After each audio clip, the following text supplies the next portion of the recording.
way we write a division, there are two ways of writing it. The first is 10 divided by 4. This is the old school way. The other method is to write it as 10 divided by 4, 10 by 4. Write it as a fraction. So this 10 by 4 is a fraction. This term is known as dividend because this will end completely. So that is what end, okay. So this is known as dividend. This 4 is known as divisor, okay.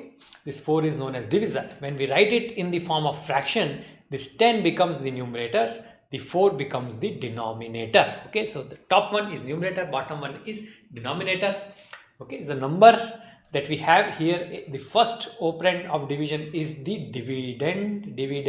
The second operand is the divisor.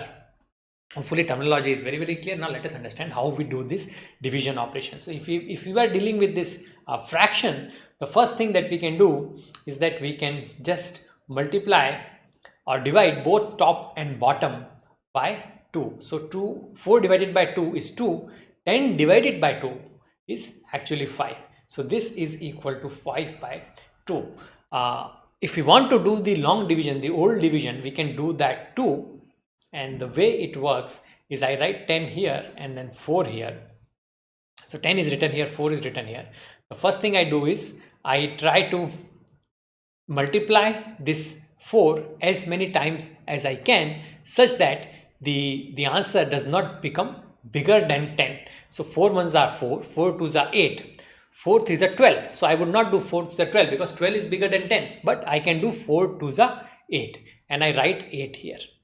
Okay, so then this 10 minus 8 I do, and then here I have 2.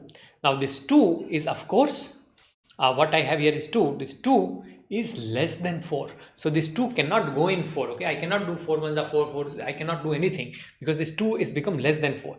So to continue my division further, I put a point here, and after I put a point, then I can actually add a 0 to this 2. So this becomes 4 5s are 20, okay, and then this 20 goes a subtraction. When I do the subtraction, I get 0 and my division actually ends.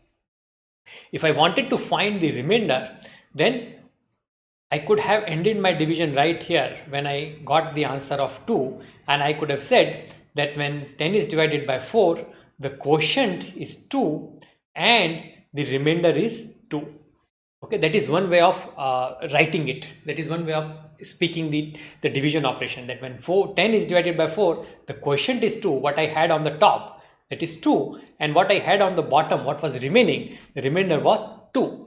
Another way to write it is to continue the division until you are able to completely divide things, or until the division becomes repetitive, and then just at that point just end the division and get a decimal number. Okay, both these things are important. Sometimes in the choices decimal numbers would be given 2.5, 3.5. In that case you would have to complete the division. Other times in the choices you would be given fractions such as this 5 by 2, 2 by 5, and in that case you don't really have to complete the division. You can write it as fraction and then do away with it. But here let us just understand the operation.